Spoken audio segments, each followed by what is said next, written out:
அனைவருக்கும் வணக்கம். நாளைக்கு முக்கியமான ஒரு நாளா இருக்க போது. 150 பாயிண்ட்ஸ் கிப் நிஃப்டி பாசிட்டிவ்ல காமிச்சிட்டு இருக்கு. அத பத்தி பார்த்துரலாம். இல்ல யுஎஸ் டாலரும் இன்கிரீஸ் ஆயிட்டு இருக்கு. அது எதனால? எகைன் வார் வரப்போதா? அதுக்கப்புறம் குளோபல் டென்ஷன் என்ன ஸ்டேஜ்ல இருக்கு? அத பத்தி பார்க்க போறோம். என்னதான் போனாலும் நம்ம மார்க்கெட்டுக்கு பாசிட்டிவ் சென்டிமெண்ட் தான் என்னோட ஒப்பீனியன். பார்த்துரலாம் அத பத்திலாம். அதுக்கப்புறம் நாளைக்கு ஐடி செக்டார்லாம் பயங்கர பாசிட்டிவ்ல இருக்க போகுது. ஏன்னா இந்த இன்ஃபோசிஸ் ஏடிஆரா இருக்கட்டும், டிசிஎஸ் ஏடிஆர் இந்த மாதிரி ஏடிஆர்லாம் அதிகமா இருக்கு. ஸோ அதை பத்தியும் பார்த்துடலாம். டிசிஎஸ், நியூஜென், டாடா எல்ஸ்கி, கேபிஐடி, பெர்சிஸ்டன்ட் இந்த கம்பெனி எல்லாம் ஃப்ரைடேல லாஸ்ட் 1 ஹவர் எந்த மாதிரி ட்ரேட் ஆயிட்டு இருக்கு அதை பத்தி பார்த்துடலாம். லாஸ்ட் ஃப்ரைடே பத்தி சொல்லிட்டு இருக்கேன். IOB, KNR construction, Cochin shipyard, அவ்ஃபிஸ் இந்த ஸ்டாக்கை பற்றிலாம் இந்த வீடியோவில் பார்த்துடலாம். நமக்கு டெலகிராம் சேனல் இருக்குது, குரூப் இருக்குது. ஜாயின் பண்ணாதவங்க ஜாயின் பண்ணுங்க. அதுக்கப்புறம் இடிஎஃப் வேர்ல்டு இந்த வீடியோவில் நான் இடிஎஃப் வேர்ல்டு, அதாவது நேற்று வீடியோ பார்க்காதவங்க இடிஎஃப்காக ஒரு வீடியோ ஃபுல்லாக மேக் பண்ணி போட்டிருந்தேன் நேற்று வீடியோ. உங்களுக்கு யூஸ்ஃபுல்லாக இருக்குன்னா பாருங்க. ஸோ இடிஎஃப் வேர்ல்டு அப்படின்னு நான் ஒரு பேஜை நான் இந்த வீடியோவில் ஆட் பண்ணுறேன். அதில் எந்தெந்த இடிஎஃப்லாம் ஓரளவு ஸ்டேஜில் இருக்குது, வாய்ப்பில் இருக்குது, அந்த மாதிரி நான் ஜஸ்ட் என்னோட ஒரு எஜுகேஷனல் பர்பஸ்க்காக நான் வீடியோவில் காமிக்கிறேன். பாருங்க. ஸோ வீடியோ பிடிச்சிருந்தா கண்டிப்பா லைக் பண்ணுங்க, ஷேர் பண்ணுங்க, ஹைப் பண்ணுங்க. ஹைப்னு ஒரு ஆப்ஷன் இருக்கு. உங்களுக்கு விருப்பப்பட்டா ஹைப் பண்ணுங்க.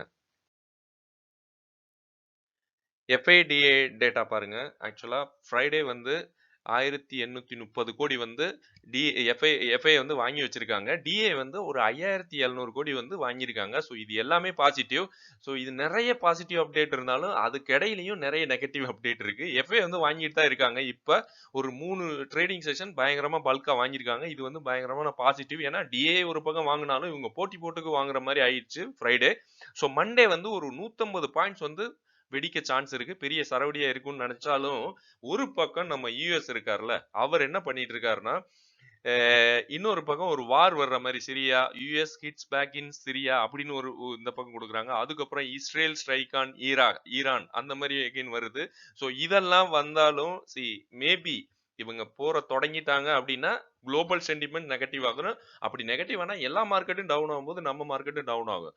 பட் ஓவரால் பார்க்கும்போது எவ்வளவு தூரம் டவுன் ஆனாலும் ஒரு 2 வாரம் அதோட இம்பாக்ட் இருந்தாலும் அதுக்கப்புறம் ரெக்கவரி ஆயிரும். இந்தியாவுக்கு எதுவும் டைரக்டா ப்ராப்ளம் இல்லைன்னா ஓகே. இந்தியா ஒரு நியூட்ரல் கண்ட்ரிங்க. ஓகே, யாருக்கும் அவங்க சண்டை போட போனாங்க எக்ஸப்ட் பாகிஸ்தான். ஓகே, சைனா கூட இவங்க நல்ல ரிலேஷன்ல தான் இருக்க மாதிரி சைனாவும் ட்ரை பண்ணிட்டு இருக்காங்க நம்மளோட. ஸோ அதனால நிறைய ட்ரேட் எல்லாம் அக்ரி ஆயிட்டு இருக்கு. நேற்று வீடியோல கூட பார்த்தோம், நேற்றுக்கு முந்தின நாள் வீடியோல கூட ஒமானோட நல்ல ட்ரேட் போயிட்டு இருக்கு, யூஎஸோட நல்ல ட்ரேட் வர சான்ஸ் இருக்கு. ஸோ அதனாலதான் ஐடி செக்டர்லாம் நாளைக்கு நாளாண்டைக்கு நெக்ஸ்ட் வீக் ஃபுல்லா பயங்கர ஃபோக்கஸ்ல இருக்கும். ஐடி ஃபார்மா பயங்கர ஃபோக்கஸ்ல இருக்கும். ஸோ ஃபார்மான்னு சொல்லும் போது ஒரு company health care, Fortis health care நம்ம ட்ராக் பண்ணிட்டு இருக்கோம். அது ஒரு பெங்களூர் பீப்புள் ட்ரீ ஹாஸ்பிட்டல் அப்படின்னு ஒரு ஹாஸ்பிட்டலை அக்வயர் பண்ணியிருக்காங்க. ஸோ அது 300+ பெட் எக்ஸ்பான்ஷன் இருக்கு. ஸோ இது நாளைக்கு பயங்கரமான ஃபோக்கஸ்ல இருக்குன்னு என்னோட ஒப்பீனியன். ஸோ அதுக்கப்புறம் இன்னொரு நியூஸ் நல்ல நியூஸ் மக்களுக்கு. பொல்யூஷனை கண்ட்ரோல் பண்றதுக்கு இதுக்கப்புறம் வெஹிக்கிள் இப்போ ஃபியூயல்லாம் கொடுக்குறாங்கல்ல, அவங்க பொல்யூஷன் சர்டிபிகேட் சப்மிட் பண்ணாதான் ஃபியூயல் கொடுப்பாங்க அப்படின்னு ஒடிசா கவர்மெண்ட் ஆர்டர் போட்டிருக்கு. ஸோ இது எல்லா ஸ்டேட்லயும் வந்துச்சுன்னா நல்லா இருக்கும்னு என்னோட ஒப்பீனியன். அதுக்கப்புறம் இன்னொரு சவுத் ஆப்பிரிக்கால ஒரு 10 பேர் கன்மேன் சுட்டு கொன்றதுக்காக தான் ஒரு நியூஸ் வந்திருக்கு. இதுவுமே குளோபல் சென்டிமெண்ட் என்ன ஆக போகுதுன்னு தெரியல. ஸோ இது நமக்கு மேக்சிமம் அஃபெக்ட் ஆகாது. பட் இந்த 2 நியூஸ் இருக்குல்ல, இஸ்ரேல் யுஎஸ் இன்வால்வ் ஆகுற எந்த நியூஸா இருந்தாலும் நமக்கு ஒரு இன்டைரக்ட் இல்லைனாலும் ஒரு 10-20% நம்ம மார்க்கெட்ல அதோட இம்பாக்ட் இருக்கும்னு என்னோட ஒப்பீனியன். நிப்டி நல்ல ஒரு பாசிட்டிவ் தான் க்ளோஸ் ஆயிருக்கு. இது monthly chart. Okay, 25,976. Maybe gap up ஆச்சுன்னா இது ஆல் டைம் ஹைக்கு மேல போக சான்ஸ் இருக்கு நிறையவே நெக்ஸ்ட் வீக்ல. ஓகே, நாளைக்கே போகலனாலும் நல்ல நியூஸ் வந்துச்சுன்னா எகைன் இப்போ ட்ரேட் எல்லாம் நல்ல நியூஸ் வந்துச்சுன்னா கண்டிப்பா மேல போக சான்ஸ் இருக்கு. நிஃப்டி ஆல்மோஸ்ட் 140 பாயிண்ட்ஸ் பாசிட்டிவ்ல தான் இருக்கு. மற்றபடி ஆல் அதர் எல்லா இண்டிசஸுமே மேக்சிமம் பாசிட்டிவ்ல தான் இருக்கு. ஸோ ஒரு 2 இண்டிசஸ் மட்டும் நெகட்டிவா இருக்கு. பட் ஃபிளாட் டு பாசிட்டிவ் தான் அதுவுமே. டவ் ஜோன்ஸ், S&P 500 இந்த சென்டிமெண்ட் பயங்கர பாசிட்டிவ்ல இருக்குங்க. ஸோ இது நம்ம மார்க்கெட்டையும் நல்ல பூம் ஆகும்னு நினைக்கலாம். யுஎஸ் டாலருமே இதுதான் எனக்கு ஒரு வருத்தப்பட வேண்டிய விஷயம். இது வந்து 98.3 டாலர்ல இருக்கு. ஸோ இது வந்து கொஞ்சம் நெகட்டிவா வரணும். க்ளோஸ் ஆனதுமே நல்ல புல்லிஷ்ல பாசிட்டிவ்ல தான் க்ளோஸ் ஆயிருக்கு. ஸோ இது வந்து யுஎஸ் டாலர் வந்து வீக் ஆகல. கொஞ்சம் ஸ்ட்ரெங்தன் ஆகுற மாரி காமிக்குது. இருந்தாலும் நம்ம ட்ரெண்ட் லைனுக்கு மேல போனா தான் நமக்கு வந்து நெகட்டிவா கன்சிடர் பண்ணிக்கிட்டு இருக்கோம். ஒரு 100க்கு மேலயாச்சும் போணும். பட் அதுக்கு இன்னும் கொஞ்சம் கேப் இருக்கு. பாத்துரலாம். இதுல வந்து நான் சொன்னேன்ல ADR American depository receipt. So இது வந்து நம்ம எதுக்காக பார்க்குறோம்னா ஒரு ஒரு ஸ்டாக் வந்து அதோட மூவ்மெண்ட் இப்போ யூஎஸோட டீல் வச்சிருக்கவங்க மெயினா நமக்கு வந்து ஐடி தான் மெயினா இருக்காங்க. அதுக்கப்புறம் பேங்க் இருக்காங்க. ஸோ இதெல்லாம் பாருங்க. இதுல வந்து இந்த ஏடிஆர் வந்து என்னென்ன இருக்கு பாருங்க. நமக்கு வந்து மெயினா பார்க்க வேண்டியது இன்ஃபோசிஸ் ஏடிஆர் பாருங்க 5.2% இல்ல 1.4 சேஞ்ச் வந்து 5.2% வந்து சேஞ்ச் ஆயிருக்கு. ஸோ இது வந்து 1% வந்து அதாவது ஃப்ரைடே க்ளோஸ் ஆனது. ஓகே. அதே மாதிரி ஹெச்டிஎஃப்சி ஏடிஆரும் 2% மூவ் ஆயிருக்கு. 2 மூவ் ஆயிருக்கு. 2 மூவ் ஆயிருக்கு. 0.74 பாசிட்டிவ்ல இருக்கு. ஸோ ஸோ இதெல்லாமே டாக்டர் ரெட்டி எல்லாமே பாசிட்டிவ்ல தான் இருக்கு. ஆக்சிஸ் பேங்க்குமே நமக்கு வந்து சப்போர்ட் பண்ணணும்னு நினைக்கிறேன் நாளைக்கு. ஹெச்டிஎஃப்சியா இருக்கட்டும், ஐசிஐசியா இருக்கட்டும், இன்ஃபோசிஸா இருக்கட்டும், அதுக்கப்புறம் விப்ரோவா இருக்கட்டும் எல்லாமே பாசிட்டிவ்ல தான் ஏடிஆர் க்ளோஸ் ஆயிருக்கு. மேபி நாளைக்கு மார்னிங் எப்படி ஓப்பன் ஆகும்னு தெரியல. ஸோ அதை பொறுத்து தான். ஏன்னா இங்க போர் வந்து மேபி மார்னிங்கே ஒரு நியூஸ் வந்துச்சுன்னு வைங்க. அது சின்ன இம்பாக்ட் கண்டிப்பா நடக்கும். பட் இருந்தாலும் ஓவரால் சென்டிமெண்ட் வந்து நமக்கு இந்தியன் மார்க்கெட்டுக்கு புல்லிஷ் சென்டிமெண்ட் தான். ETF okay. இடிஎஃப் வேர்ல்டுன்னு நம்ம என்ன சொல்றோம்னா இது எல்லாமே ஒரு லேர்னிங் பர்பஸ்க்காக நீங்க வந்து ஜஸ்ட் உங்க போர்ட்போலியோல வந்து ஆட் பண்ணி வச்சுக்கோங்க. இது வந்து நல்ல கீழே போகும்போது நீங்க வந்து வாய்ப்பு இருக்குன்னா நீங்க ட்ரை பண்ணலாம். அவ்வளவுதான். Metal ETF, CPSE ETF, small cap ETF, oil ETF, energy ETF, FMCG ETF, MOD defence ETF, IDBC. நேத்து வீடியோ பார்க்காதவங்க பாருங்க. ஸோ அதுல இதோட பர்பஸ் போட்டிருப்பேன். ஏன்னா இது வந்து ஒரு இடிஎஃப்பும் நமக்கு என்ன ஹெல்ப் பண்ணுதுன்னா எல்லா ஸ்டாக்குமே கீழே போனாலும் இடிஎஃப் நம்ம வாங்கி வச்சுக்கிட்டோம்னா ஏதாச்சும் ஒரு ஸ்டாக் ரொம்ப க்ளோஸ் பண்ணா கூட பிரச்சனை இல்லை. இது வந்து நமக்கு ஹெல்ப் பண்ணும் ஃபியூச்சர்ல. ஸோ அந்த மாதிரி சொல்ல வர்றேன். ஸோ இந்த இடிஎஃப்லாம் மேபி வாட்ச் லிஸ்ட்ல நானுமே ஆட் பண்ணி தான் வச்சிருக்கேன். கீழே வரும்போது நான் வந்து டீ காஃபி சாப்பிட்றோம்ல அந்த மாதிரி நம்ம அதை வந்து ஒரு ஒன் டைம் ஸ்கிப் பண்ணா என்ன ஆகும், அதுக்கு வந்து இதை வாங்கலாம் அப்படின்னு ஒரு மனநிலை இருந்தா நமக்கு வந்து ஃபியூச்சர் வந்து ஒரு ஒரு நல்லதா இருக்கும்னு ஒரு ஒரு கெஸ் தான். நம்ம வந்து கோல்டு சில்வர் வாங்குறோம்ல அதே மாதிரி தான் இதையும் பாருங்க. உங்களுக்கு வந்து கண்டிப்பா யூஸ்ஃபுல்லா இருக்கும். நியூஜென் வந்து இதுக்கப்புறம் நமக்கு பிடிக்க முடியுமான்னு தெரியல. நாளைக்கு அதாவது நான் வந்து கரெக்டான டயத்துல ஆவரேஜ் பண்ணிட்டேங்க. ஓகே. நான் வந்து ஒரு அக்குமுலேஷன் பண்ணியிருக்கேன். இந்த பேட்டர்ன் பாருங்க சரியான சப்போர்ட்ல இருக்கு. 820ங்கிறது நல்ல ஒரு சப்போர்ட்டா தான் இருக்கு. நம்ம வந்து 890ன்னு பேசிட்டு இருக்கோம். அதையும் பிரேக் பண்ணி கீழே வந்து இப்போ வந்து நல்ல ஒரு சப்போர்ட் லைன்ல தான் இருக்கு. 820 இதெல்லாம் நாளைக்கு என்ன ஆகும்னு தெரியல. நான் ரீசெண்டா தான் அக்குமுலேஷன் பண்ணேன். இது வந்து லீடிங் இது 2 ஆர்டர் வேற கிடைச்சிருக்கு. சவுதி அரேபியா 38 கோடி ஆர்டர் கிடைச்சிருக்கு. அதுக்கப்புறம் லீடிங் இந்தியன் பேங்க் அவங்கள்ட்ட இருந்து ஒரு 17 கோடி ஆர்டர் கிடைச்சிருக்கு. இருந்தாலுமே இந்த ஸ்டாக் வந்து கீழே தான் வந்தது. ஸோ நாளைக்கு வந்து என்ன ஆகும் அப்படின்னு பார்த்துடலாம். இது ஒருத்தர் கேட்டிருக்காரு நியூஜனை பத்தி சொல்லுங்க அப்படின்னு. ஃபினோலெக்ஸ் பத்தி சொல்ல கேட்டிருக்காரு. ஆக்சுவலா ஃபினோலெக்ஸ் கேபிள் இருக்கு, ஃபினோலெக்ஸ்னு இருக்கு இண்டஸ்ட்ரின்னு. ஸோ இது ரெண்டுல எதுன்னு சொல்லுங்க கிளியரா. நியூஜனை பத்தி இவ்வளவுதாங்க. நான் வந்து இதை ஹோல்ட் பண்ணி தான் இருக்கேன். எனக்கு வந்து ஒரு 10% என்னமோ நெகட்டிவ்ல இருக்கு. 10-12% பிரச்சனை இல்லைங்க. இதெல்லாம் சூப்பரான கம்பெனி. லாங் டேர்ம் நீங்க ஹோல்ட் பண்ணீங்கன்னா ஒரு 2 குவார்டராச்சும் ஹோல்ட் பண்ணி பாருங்க. இதோட ரியல் growth என்னன்னு தெரியும். அதுக்கப்புறம் பெர்சிஸ்டன்ட். ஸோ இது வந்து ஆல்ரெடி ஆல் டைம் ஹைல இருக்குங்க. நமக்கு வந்து ஐடி செக்டார் எல்லாமே நல்ல ஒரு ஃபோக்கஸ்ல இருக்க போது இது வந்து லாஸ்ட் ஃப்ரைடே க்ளோஸ் ஆனது ஒரு ஃபிளாட் டு பாசிட்டிவ்ல க்ளோஸ் ஆயிருக்கு. ஸோ இது வந்து ஒரு ரேலி போச்சுன்னு வைங்க பிடிக்க முடியாதுங்க. இது வந்து நம்மளோட ஃபேவரட்டான ஸ்டாக்கு. பட் நம்ம வந்து கரெக்டான என்ட்ரி எடுத்து ஒரு டைம் லாபம் பார்த்துட்டோம். ஓகே. இந்த இந்த இந்த கேண்டில்ல பார்த்துருப்போம். ஓகே. இது 1 month chart. Okay. Just swing trading மாதிரி தான் இதுலயும் பண்ணா இந்த கேண்டில் அந்த ஒரு நெகட்டிவா க்ளோஸ் ஆயிருக்குல்ல இந்த கேண்டில் நம்ம லாபம் பார்த்துட்டோம். இதுக்கப்புறம் இது வந்து மேல போகும். ஒரு பிரேக் அவுட் கொடுக்குமா அப்படின்னு பார்க்கலாம் நாளைக்கு. ஏன்னா இது வந்து ஆல் டைம் ஹைல இருக்கு. பிரேக் அவுட் கொடுத்துச்சுன்னா நல்ல ஒரு ரேலி பார்க்கலாம். ஏன்னா இங்க இதுக்கு முன்னாடி இதே மாதிரி இந்த இடத்துல பிரேக் அவுட் கொடுத்து மேல போயிருக்கு. பயங்கர புல்லிஷ்ல போயிருக்கு. அதே மாதிரி இங்கேயும் ஒரு பிரேக் அவுட் கொடுத்து மேல போயிருக்கு. ஸோ நாளைக்கு ஒரு ரேலி இருக்குமா அப்படின்னு எதிர்பார்க்கலாம். ஏன்னா பெர்சிஸ்டன்ட் வந்து நல்ல ஸ்டாக்கு, growth ஸ்டாக் நம்மளும் ட்ராக் பண்ணிட்டு தான் இருக்கோம். கேபிஐடி டெக்னாலஜிஸ் இது எல்லாமே ஐடி செக்டர்ல இருக்குது. இது வந்து ஃப்ரைடே நீங்க பாத்துருந்தீங்கன்னு வைங்க லாஸ்ட் 1 ஹவர்ல 2 ஸ்டாக் அடிச்சு ஏத்துனாங்கன்னா இந்த 2 ஸ்டாக் தாங்க. கேபிஐடியும் டாடா எல்ஸ்கியும். ஓகே. இது ரெண்டுமே அதாவது யூஎஸோட டைரக்டா இவங்களுக்கு லிங்க் இல்லைன்னு இவங்க கம்பெனிஸ் அவங்கள்ட்ட தான் நிறைய பிசினஸ் பண்ணிட்டு இருக்கோம். நம்ம ஐடி ஃபிர்ம்ஸ் எல்லாமே யூஎஸோட தான் மேக்ஸிமம் லிங்க்ல இருக்கு. ஸோ அது வந்து இங்க பாருங்க டாடா எல்ஸ்கி நான் நிறைய டைம் சொல்லியிருக்கேன். உங்களுக்கு வந்து செகண்ட் சேனல்லையுமே நான் வந்து லாங் டேர்முக்காக நான் இதை வந்து போட்டிருக்கேன். லாங் டேர்முக்கு இது வந்து நல்ல ஒரு ஃபோக்கஸ்ல இருக்கு. இன்னொன்னு டாடா ஒரு பிராண்டு, இன்னொன்னு நல்ல குரோத்ல இருக்க கம்பெனி நம்மளும் ட்ராக் பண்ணிட்டு தான் இருக்கோம். இது வந்து ஆல்மோஸ்ட் 11,000க்கு மேல போயிட்டு இப்போ வந்து 50% கீழ டவுன் ஆயிட்டு ட்ரேட் ஆயிட்டு இருக்கு. ஸோ மண்டே வந்து ஒரு 7, 8% வரைக்கும் மேல போயிருச்சு. ஃப்ரைடே வந்து 7, 8% மேல போயிருச்சு. லாஸ்ட் 1 ஹவர், 2 ஹவருக்குள்ள இந்த ஸ்டாக் எல்லாம் மேல போயிருக்கு. அதே மாதிரி தான் கேபிஐடியும். ஸோ இதுக்கப்புறம் மேல வருமான்னு தெரியல. நிறைய பேர் வந்து இது monthly chart 100 day moving average வருமா அப்படின்னு கூட இப்ப யோசிச்சுட்டு இருந்திருப்பாங்க. பட் அந்த அளவுக்குலாம் கீழே விட மாட்டாங்கன்னு தான் நினைக்கிறேன். பாருங்க அதெல்லாம் டச்சே ஆகல, மேல போயிருச்சு கண்டிப்பா. ஸோ இது வந்து நம்ம என்ன பண்ணணும்னா, இதுதான் ஒரு பெஸ்ட் எக்ஸாம்பிள். நம்ம வந்து ஒரு சப்போர்ட் லைனுக்காக வெயிட் பண்றோம்னு வைங்க. அந்த சப்போர்ட் லைனுக்கு கண்டிப்பா வராது. ஒரு சில ஸ்டாக் வரும், வந்துச்சுன்னா அதை பிரேக் பண்ணி கீழே போகும். 2 தான் நடக்கும். ஸோ இப்போ வந்து நல்ல ஸ்டாக்லாம் வந்து சில சமயம் நம்மள வந்து ஃபேக்கா சொல்லுவாங்க. நிறைய பேர் அங்க வருவாங்க அப்படின்னு தெரிஞ்சு அதுக்கு முன்னாடியே ஏத்திடுவாங்க. ஸோ இந்த ஸ்டாக் வந்து ஒரு சின்ன எக்ஸாம்பிள். 100 டே மூவிங் ஆவரேஜ் வரவே இல்ல. நிறைய பேர் இந்த இடத்துல என்ட்ரி எடுக்கலாம் அப்படின்னு வெயிட் பண்ணிருப்பாங்க. இதுக்கப்புறம் அவங்க வெயிட் தான் பண்ணணும். ஸ்லீப்பர் செல்ஸ் மாதிரி. பட் இந்த மாதிரியும் ஸ்டாக்ஸ் வந்து மூவ் பண்றாங்கன்னு சொல்ல வரேன். இதுதான் நான் எல்லா ஸ்டாக்கும் இதே மாதிரி போகும்லாம் தெரியாது. பட் நம்ம என்ன பண்ணலாம்னா கரெக்டா அதுக்கு முன்னாடியே வந்து நம்ம வந்து ஜிடி டாட்டா நம்ம போட்டு வச்சுட்டு அந்த இடத்துல வரும்போது பை பண்ணிட்டு அதுக்கு கீழே சப்போஸ் போச்சுன்னா கொஞ்சமா ஆவரேஜ் பண்ணுவோம். ஏன்னா நம்ம வந்து இந்த ரிஸ்கை எடுத்து தான் ஆகணும். எக்ஸாக்டா நம்ம யூ டர்ன் ஆகும்போது பிடிக்கவே முடியாது. ஏன்னா நம்ம ரீட்டைலர்ஸ் மைக்ரான் இன்வெஸ்டர். ஸோ இது வந்து சின்ன எக்ஸாம்பிள். அதே மாதிரி தான் கேபிஐடி வந்து 50 டே மூவ் ஆவரேஜ் டச் ஆயிட்டு தான் போயிருக்குங்க. ஸோ இதுல இந்த டைம்ல என்டர் ஆனவங்க கூட இப்போ வந்து நல்ல ஒரு ப்ராஃபிட் ஜோன்ல இருப்பாங்க. இதெல்லாம் நாளைக்கு என்ன லெவல்ல போகும்னு பாருங்க. இதெல்லாம் லாஸ்ட் 1 ஹவர்ல ஒரு 5% வரைக்கும் மேல ஏறிச்சுன்னு நினைக்கிறேன் ஃப்ரைடே. ஸோ இது வந்து நாளைக்கு நல்ல ஃபோக்கஸ்ல இருக்கும்னு நினைக்கிறேன். டிசிஎஸ்ஸுமே நாளைக்கு வந்து நல்ல ஃபோக்கஸ்ல இருக்கும். இதுவுமே ஃப்ரைடே வந்து நல்ல ஒரு பாசிட்டிவ்ல தான் க்ளோஸ் ஆயிருக்கு. ஸோ இந்த கம்பெனியை பத்தி கன்சிடர் பண்ணலாமா அப்படின்னு கேட்குறாங்க. லாங் டேர்முக்கு நீங்க வந்து கன்சிடர் பண்ணலாம். இன்னொன்னு எல்லா டிப்லயும் இந்த ஸ்டாக்லாம் அக்குமுலேஷன் பண்ணீங்கன்னு வைங்க. உங்களுக்கு வந்து நல்ல growth இருக்கும். டிசிஎஸ் வந்து அழிய போறது இல்லைங்க. டாடா குரூப். அதே மாதிரி இவங்க தான் ஐடி ஜியண்ட். ஓகே. ஸோ அது இவங்க வந்து டிஏ வந்து இந்த கம்பெனில வந்து இன்க்ரீஸ் ஆகுறாங்க. எஃப்ஐஐ பிளக்சுவேஷன் பண்றாங்க. ஓகே. டிஏஏ வந்து நல்ல ஒரு ஒரு 1%. பெருசாலாம் இந்த கம்பெனிலாம் இன்னும் இன்க்ரீஸ் ஆக மாட்டாங்க. இவங்களோடதும் ப்ரொமோட்டர் வந்து நல்ல ஒரு ப்ரொமோட்டர். ஏன்னா டாடா இன்னொன்னு 70%க்கு மேல ப்ரொமோட்டர் இருக்கு.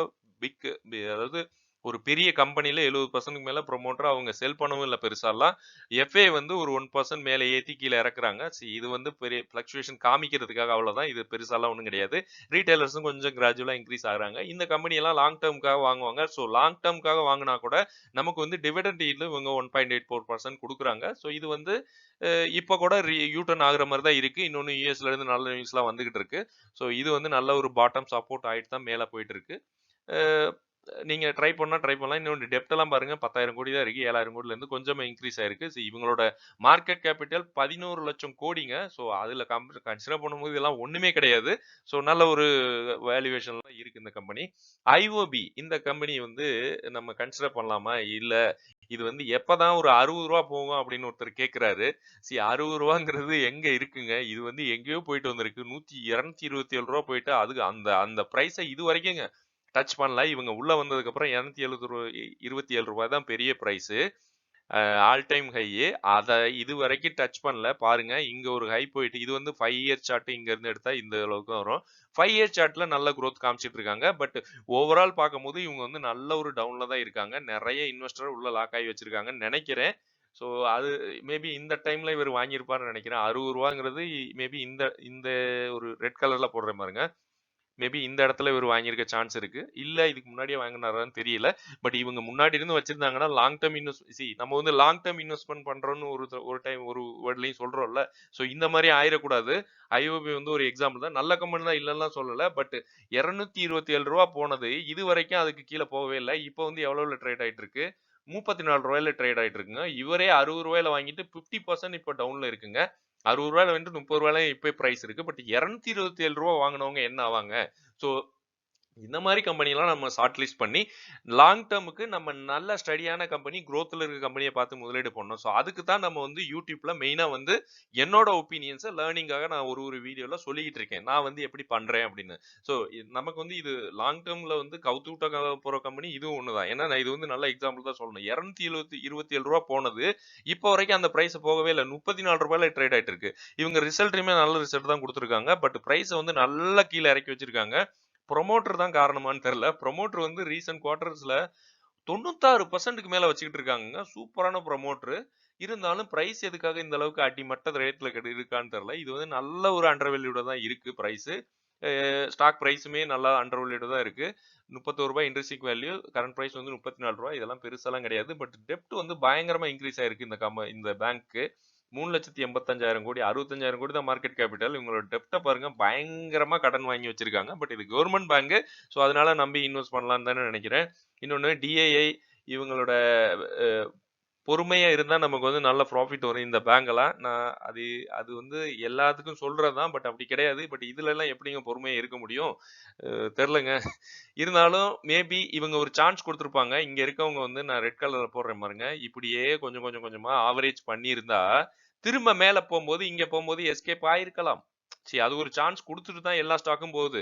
ஸோ இது வந்து ஒரு பெஸ்ட் எக்ஸாம்பிள் தான். கொஞ்சம் கொஞ்சம் கொஞ்சமா வாங்கிட்டு கிரீன் கலர்ல போடுறவங்க, கீழ வரும்போது கொஞ்சம் கொஞ்சமா ஆவரேஜ் பண்ணிட்டு, திரும்ப மேல போம்போது வித்திருந்தா கூட அவங்க வந்து எஸ்கேப் ஆயிருக்கலாம். மேபி அது ஒரு சான்ஸா வாய்ப்பா குடுத்துருக்கு இந்த பேங்க். தெரியல நீங்க யூஸ் பண்ணீங்களான்னு. டிவிடெண்ட் ஈல்டு இன்னுமே இவங்க குடுத்தா, இன்னுமே பிரைஸ் வந்து மேல போக சான்ஸ் இருக்கு. அதுதான் இதுல மெயினா இருக்குது. எஃப்ஏ வந்து லைட்டா இன்கிரீஸ் ஆகுறாங்க. நல்ல ப்ரமோட்டர் தான். ஸோ கொஞ்சம் வெயிட் பண்ணி தான் பார்க்கணும். பொறுமை கண்டிப்பா வேணும். நல்ல கவர்மெண்ட் பேங்க். கேஎன்ஆர் கன்ஸ்ட்ரக்ஷன் இவங்க வந்து கன்ஸ்ட்ரக்ஷன் இன்ஜினியரிங்ல இருக்க ஒரு கம்பெனி. பிசினஸ் பண்றாங்க. நல்ல ப்ரமோட்டர் தான். எஃப்ஏ வந்து இன்கிரீஸ் ஆகுறதா சொல்றாங்க. டிஏ வந்து எக்ஸிட் ஆகுறாங்க. ரீட்டைல் வந்து இன்கிரீஸ் ஆகுறாங்க. இதுல வந்து பாசிட்டிவ், நெகட்டிவ் அந்த மாதிரி 50-50 தான் இருக்கும்னு நினைக்கிறேன்.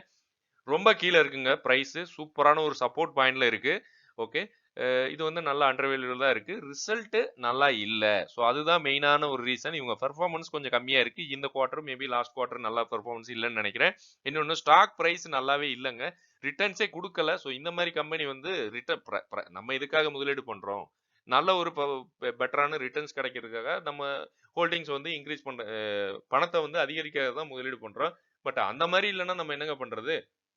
ப்ரொமோட்டர் வந்து எதுவும் பிளச் எல்லாம் பண்ணல. நல்ல ப்ரொமோட்டர் தான். அதே மாதிரி சேல்ஸ் வந்து நல்லா இன்க்ரீஸ் ஆகுது. பட் பிரைஸ் வந்து இன்க்ரீஸ் ஆகல. ஸோ இவங்களோட பெர்ஃபார்மன்ஸ் சரியில்லை. மேபி அண்டர் கோட் பண்றாங்கன்னு நினைக்கிறேன். இல்ல உள்ளேயே வேற எதுவும் நடக்குதான்னு தெரியல. டிஏ வந்து கண்டினியூஸா செல் பண்ணிட்டு இருக்காங்க. பப்ளிக் வந்து அதுக்கு தகுந்த வாங்கிட்டு தான் இருக்காங்க. எஃப்ஏ வந்து கொஞ்சமா இன்க்ரீஸ் ஆயிருக்கு. ஸோ இது வந்து பாசிட்டிவ் தான். பட் இருந்தாலும் இவங்க பெர்ஃபார்மன்ஸ் பிரைஸ் வந்து மூவ் ஆகலைன்னா நமக்கு எந்த யூஸுமே கிடையாது. நல்ல ப்ரொமோட்டர் இருந்தாலும் தெரியல. மேபி இதுக்கப்புறம் கிக் ஆஃப் ஆனா ஆகும். நிறைய பேர் கேட்கறாங்க. ஸோ அதனால இது 5 வருஷம் ரிட்டர்ன்ஸ் -2% தாங்க. 10 வருஷத்துல 9% கொடுத்துருக்காங்க. ஸோ இது மேபி இதுக்கப்புறம் நல்ல ப்ராஜெக்ட்ஸ்லாம் வாங்கிட்டு இந்த ஸ்டாக் பிரைஸ்லாம் மேல கிக் அப் ஆகுமான்னு தெரியல. நல்ல ஒரு அண்டர் வேல்யூல தான் இருக்கு பிரைஸ்.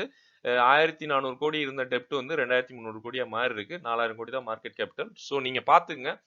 பட் சேல்ஸ் growth வந்து நல்ல நெகட்டிவ்ல இருக்கு. ஸோ இது வந்து இப்போதைக்கு கம்பெனி வந்து நல்ல என்ன சொல்ல growthல இல்லைன்னு தான் என்னோட opinion. Cochin Shipyard ship building business பண்றவங்க நம்ம ட்ராக் பண்ணிட்டு இருக்கோம் இந்த கம்பெனி. ரிசல்ட் நல்லா இல்லைங்க. ஸோ அதனால தான் பிரைஸ் கீழே கொண்டு போறாங்கன்னு நினைக்கிறேன். ப்ரொமோட்டர் வந்து ரீசெண்டா நல்லா தான் இருக்காங்க. எஃப்ஏ வந்து டிக்ரீஸ் ஆகுறாங்க. டிஏ வந்து இன்க்ரீஸ் ஆகுறாங்க. growth டிமாண்ட் இந்த கம்பெனிக்கு ஃபியூச்சர்ல நல்லாவே இருக்கு. இப்போதைக்கு பிரைஸ் வந்து நல்ல டவுன்ல இருக்கு. சின்னதா ஒரு ஆர்டர் கிடைச்சா கூட டிஃபென்ஸ் செக்டார்லாம் பூம் ஆகும்போது இந்த கம்பெனியும் பூம் ஆக நிறையவே சான்ஸ் இருக்கு. 72% இருந்தவங்க கொஞ்சம் கொஞ்சமா கம்மி பண்ணி 67 கொண்டு வந்துருக்காங்க. இப்போ வந்து கொஞ்சம் கான்ஸ்டன்டா இருக்காங்க. 67.9 வந்து நல்ல ஒரு பர்சன்டேஜ் தான். இருந்தாலும் அவங்க பிளச் எதுவும் பண்ணல. நல்ல கம்பெனி தான். 500 கோடி டெப்ட வந்து இவங்க 1000 கோடியா மாத்திருக்காங்க. பட் இவங்களோட மார்க்கெட் கேபிட்டல் 40,000 கோடி இருக்கு. ஸோ இது வந்து நல்ல ஒரு பர்சன்டேஜ் தான். எஃப்ஏ வந்து கொஞ்சம் கொஞ்சம் கொஞ்சமா அவங்க வந்து டிக்ரீஸ் ஆகுறாங்க. அது வந்து நெகட்டிவ். டிஏஐ இன்க்ரீஸ் ஆகுறாங்க. அது பாசிட்டிவ். ஸோ இது நம்ம பெருசா ஒன்றும் சொல்ல முடியாது. ஏன்னா எஃப்ஏ விற்கிறாங்க, இவங்க வாங்குறாங்க. ஸோ அதனால பாசிட்டிவ் தான். ரெண்டுமே பிக் பிளேயர்ஸ் தான். ரீட்டைல் வந்து இன்க்ரீஸ் ஆகுறாங்க. பட் அது பெருசாலாம் இல்ல. சின்னதா இன்க்ரீஸ் ஆயிருக்கு. ஸோ இது 16% இருந்தவங்க ஒரு 2, 3 குவார்ட்டர்ல பார்க்கும்போது 5, 6 குவார்ட்டர்ல இவங்க இப்ப பார்க்கும்போது இன்க்ரீஸ் ஆயிருக்காங்க. ஸோ இருந்தாலும் நம்ம வந்து ரிசல்ட் தான் இந்த பெர்ஃபார்மன்ஸ் இந்த டைம்ல இவங்களோட ரிசல்ட் போஸ்ட் பண்ணது நல்லா இல்ல. ஸோ அதனால பிரைஸ் வந்து கீழ இருக்கு. பட் பிரைஸ் நீங்க வந்து இது வந்து நல்ல ஒரு வாய்ப்புல இன்னுமே கீழ வந்துச்சுன்னா நல்ல வாய்ப்பா இருக்கும் தான் என்னோட ஒப்பீனியன். நீங்க அத பார்த்துட்டு கூட முதலீடு பண்ணலாம். அவுஃபீஸ் இந்த கம்பெனியை பத்தி கேட்டிருக்காங்க. பிசினஸ் சப்போர்ட் சர்வீசஸ்ல இருக்க ஒரு கம்பெனி. ப்ரொமோட்டர் வந்து எக்ஸிட் ஆகுறாங்க. எஃப்ஏ வந்து இன்க்ரீஸ் ஆகுறாங்க. டிஏ இன்க்ரீஸ் ஆகுறாங்க. ரீட்டைல் வந்து எக்ஸிட் ஆகுறாங்க. ஸோ இதை பார்க்கும்போது ப்ரொமோட்டர் வந்து பயங்கரமா வெளியில போறாங்க. அது ரெண்டையும் எஃப்ஐஐ 25% வச்சிருக்காங்க. டிஐ 41% வச்சிருக்காங்க. இது என்ன கணக்குங்க? அப்ப ப்ரொமோட்டர் கிட்ட இருந்து இவங்க 2 பேரும் சுருட்டிட்டு இருக்காங்க. ஸோ 16% வந்து ரீட்டைலரும் நம்ம ஆட்களும் ரிடியூஸ் ஆயிட்டாங்க. ஸோ அப்ப இதுல மெயின் பிளேயர்ஸ் வந்து டிஐஏ, எஃப்ஐஏ இவங்க 2 பேர் தான். அது ரெண்டும் மெஜாரிட்டியா இருக்காங்க. டெப்ட் வந்து இன்க்ரீஸ் ஆயிருக்கு. ஓகே. 437 கோடில இருந்து 1400 கோடியா இன்க்ரீஸ் ஆயிருக்கு. ஹெல்த் வந்து நல்லா தான் இருக்கு இந்த கம்பெனிக்கு. நல்ல ஒரு ஹெல்த்ல தான் இருக்கு. அ அதுக்கப்புறம் ஜஸ்ட் வெயிட் பண்ணா நல்லா இருக்கு. ரீசெண்டா தான் இந்த கம்பெனி வந்து உள்ள வந்திருக்குன்னு நினைக்கிறேன். பாருங்க ஐபிஓ பிரைஸ் இவ்வளவு தான் இருக்கு. ரூ. 946 போயிட்டு இப்போ வந்து ரூ. 518 ட்ரேட் ஆயிட்டு இருக்கு. அதுவுமே ஆல்மோஸ்ட் 50% வந்துருச்சு. இது வந்து நல்ல ஒரு சப்போர்ட்ல இருந்தா இன்னுமே கீழே வந்தா இந்த ஸ்டார்டிங் பிரைஸ் வந்தா கூட மேபி அந்த அளவுக்கு கீழே விடுவாங்களான்னு தெரியல. நம்ம வந்து இதுக்கு முன்னாடி பார்த்தோம்ல. ஸோ அந்த மாதிரி கூட இவங்க ட்ரை பண்ணலாம். இந்த டாடா எல்ஸ்கி அந்த ஸ்டாக்ல பார்த்தோம்ல, நம்ம வந்து ஒரு சப்போர்ட் லைன் போட்டிருந்தா அங்க வராம அப்படியே ரீபவுண்ட் ஆகும் அந்த மாதிரி. ஸோ மேபி நீங்க வந்து அதுக்கு முன்னாடி கூட ட்ரை பண்ணலாம். ரிசல்ட் நல்லா தான் போஸ்ட் பண்றாங்க. இப்பயுமே நல்ல ஒரு பாட்டம் தான் இருக்கு. இல்ல சேல்ஸ் மட்டும்தான் இன்க்ரீஸ் ஆயிருக்கு. நெட் ப்ராஃபிட் நல்லா அடி வாங்கியிருக்குங்க. ஸோ இந்த கம்பெனில கீ ரேஷியோ பார்த்தரலாம். ஸ்டாக் பி வந்து 72 இருக்கு. Industry B 21. கரண்ட் பிரைஸ் வந்து 518. ஸோ இவங்க வந்து கொஞ்சம் ஓவர் வேல்யூட தான் இருக்கு. பட் இவங்களோட ஹோல்டிங்ஸ் வந்து நல்ல ஒரு பர்சன்டேஜ். பட் ப்ரொமோட்டர் வந்து ரொம்ப கம்மியா இருக்காங்க. ஓவரால் நம்ம வந்து எஃப்ஐ, டிஐ இவங்க வச்சிருந்தா கூட நல்ல ஹெல்த் தான். பட் ப்ரொமோட்டர் ஒரு 40% மேலேயாச்சும் இருந்தா ஓகேன்னு சொல்றோம். இன்னொன்னு 3700 கோடி தான் மார்க்கெட் போல. ஸ்மால் கேப் தான் இவங்க. எப்ப வேணாலும் இவங்க அந்த அளவுக்கு வெளில போவாங்களான்னு தெரியலங்க. இன்னொன்னு மேபி ரீட்டைலர்ஸ் தலையில கட்டிட்டு போறதுக்காக இருக்காங்களான்னு தெரியல. பட் ரீட்டைலர்ஸ் மேக்ஸிமம் வெளியில போயிட்டாங்க. ஸோ கொஞ்சம் வெயிட் பண்ணி தான் பார்க்கணும். கம்பெனி ஹெல்த் இப்போதைக்கு ஓகே தான். பட் ப்ரொமோட்டர் ஹோல்டிங் மட்டும் கொஞ்சம் அதிகமா இருக்கணும். மார்க்கெட் கேபிட்டல் ஒரு 10,000 கோடிக்கு மேல இருந்தாச்சும் நம்ம பார்த்துட்டு இருக்கோம். ஸோ நீங்க பார்த்துட்டு முதலீடு பண்ணுங்க. ஓகே ஃப்ரெண்ட்ஸ், அடுத்த வீடியோல பார்க்கலாம். நன்றி.